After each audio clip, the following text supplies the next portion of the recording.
భగవద్గీత 171వ రోజు 10వ శ్లోకం.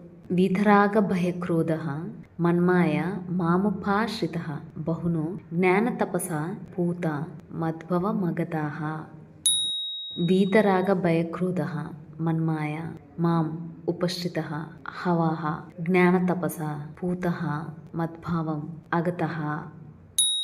వీతరాగ భయక్రోధ విడిచిన అనురాగమును భయమును క్రోధమును గలవారును మన్మాయ నాయందే భావన గలవారును మాం నన్ను ఉపాశ్రిత ఆశ్రయించిన వారునగు బాహవః అనేకులు జ్ఞానతపస జ్ఞానమనేడి తపస్సు చేత పూతః పవిత్రులైన వారై మద్భావం నా స్వరూపమును అగతః పొందిరి.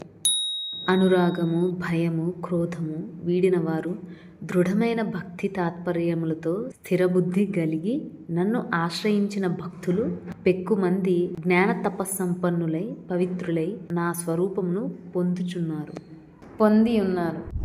Those who have abandoned attachment, fear and anger and have formed devotional intentions and a steadfast intellect, many devotees who have taken refuge in me, endowed with knowledge and austerity, have attained the form of mine.